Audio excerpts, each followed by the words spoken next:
আপা এই কন্ডমটা রাখেন, আপনার কাজে লাগবে। এই ছেলে, তোর কি মাথা খারাপ হয়ে গেছে? তুই আমাকে এটা দিচ্ছিস কেন? আপনি যে কাজে যাচ্ছেন সেই কাজে এটাই লাগবে। আমি যে কাজে যাচ্ছি মানে? আমি আবার কোন কাজে যাচ্ছি? কোন কাজের কথা বলছিস তুই? এই যে একটু আগে স্যারের সাথে যে কথা বললেন। আমি তোমাকে সত্যিই অনেক ভালোবাসি। এখন আমার ভালোবাসা প্রমাণ করার জন্য যদি তোমার সাথে রুম ডেটে যেতে হয়, আমি যাব, কোনো সমস্যা নেই। তুমি আমাকে যেখানে আসতে বলেছিলে আমি সেখানেই দাঁড়িয়ে আছি, তাড়াতাড়ি এসো। দেখ, তুই কিন্তু এবার বাড়াবাড়ি করছিস। এখান থেকে যা, নাহলে কিন্তু একটা থাপ্পড় দেবো বলে দিলাম। আপা আপনি যদি এটা না ব্যবহার করেন তাহলে আমার মতন একটা বেজন্ম সন্তান জন্ম হবে। আর এই দুনিয়ায় আমার মাকে বাবাকে আমি তো কিছুই জানি না। এত ভাববেন না, নেন তো।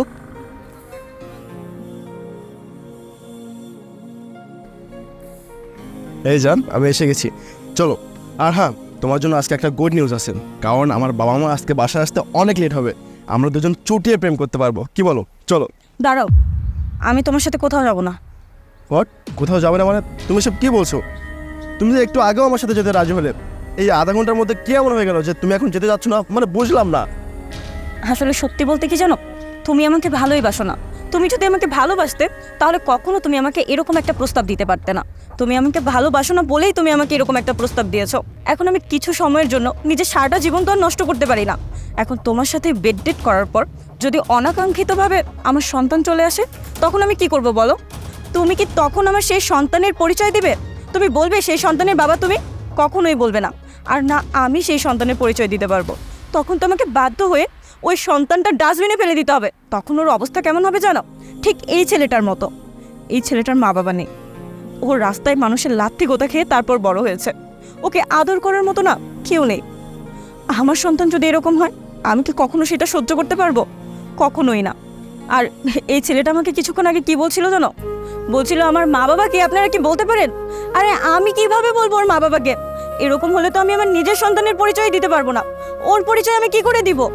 এই দেখো, ও আমাকে এইটা দিয়েছে আর বলেছে আমরা যখন এরকম কাজ করতে যাব তখন যাতে এটা ইউজ করি, যাতে এরকম কোনো বেজন্মা সন্তান জন্ম না হয়, এরকম কোনো সন্তানকে রাস্তায় মানুষের লাথি গোতা খেয়ে বড় হতে না হয়।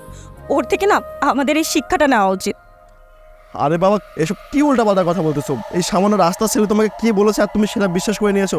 আরে আমরা তো প্রোটেকশন ইউজ করবো, তাই না? আমাদের কেন বেবি হতে যাবে? হ্যাঁ, এটা তুমি সত্যি বলেছ।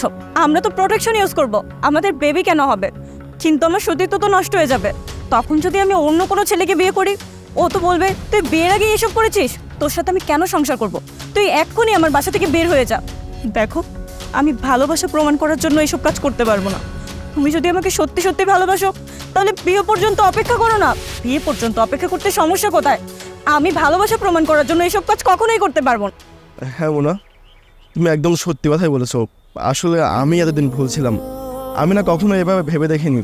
আজকে আমাদের সামান্য কিছুক্ষণের খুশির জন্য একটা সন্তান যদি পৃথিবীতে জন্ম নিয়ে নেয়, তখন আমরা সন্তানটাকে কী পরিচয় বড় করবো? তার অবস্থা তো এই ছেলেটার মতোই হতে পারে। আমাকে তুমি ক্ষমা করে দিও। আমি তোমাকে কখনো আর এই বিষয় নিয়ে ফোর্স করবো না। আমি তোমাকে প্রমিস করতেছি মোনা, আমার যদি এটা করতে হয় তাহলে আমি তোমার জন্য বিয়ে পর্যন্ত অপেক্ষা করবো। আমাকে তুমি ক্ষমা করে দিও। তুমি সত্যি বলছো? হ্যাঁ, আমি সত্যি বলছি।